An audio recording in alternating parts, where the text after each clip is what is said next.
I'm Sensei Alex Kakuyo, North American contributor for Buddhist Global. Thanks for joining me for this episode of The Ordinary Buddhist. The title of today's Dharma talk is Right View. Before we get into that, please subscribe and hit the notification bell. That way you'll be notified when I post talks in the future.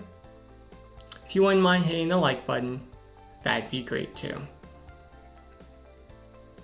In Buddhism, we are taught that all human suffering can be traced back to the three defilements of greed, anger, and ignorance, or some combination of them. When our minds are clouded by the defilements, or the three poisons as they're sometimes called, we are unable to see the world clearly. We don't see the causes of our suffering or the consequences of our actions. The sutras compare this state of being to a man who is so drunk that he cannot recognize his own mother or his own sister. When we are in this state, with a mind filled with the three poisons of greed, anger, and ignorance, we cause suffering for ourselves and for others due to our clouded vision.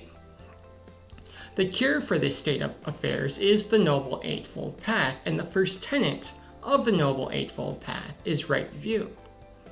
When we practice right view, we do several things. First, we see the suffering of the world and its causes, understanding that by practicing right speech, right action, and right livelihood, we can create causes and effects that end suffering for ourselves and others.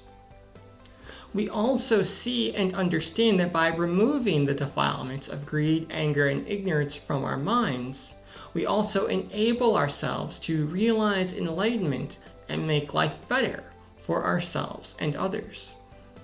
Thus, when we practice right view, we take responsibility for our actions, understanding that some, not all, of our suffering is self-created, and deciding to do something about it. When we practice right view, we not only make the world better for ourselves, we make it better for the people around us as well. Amitabha.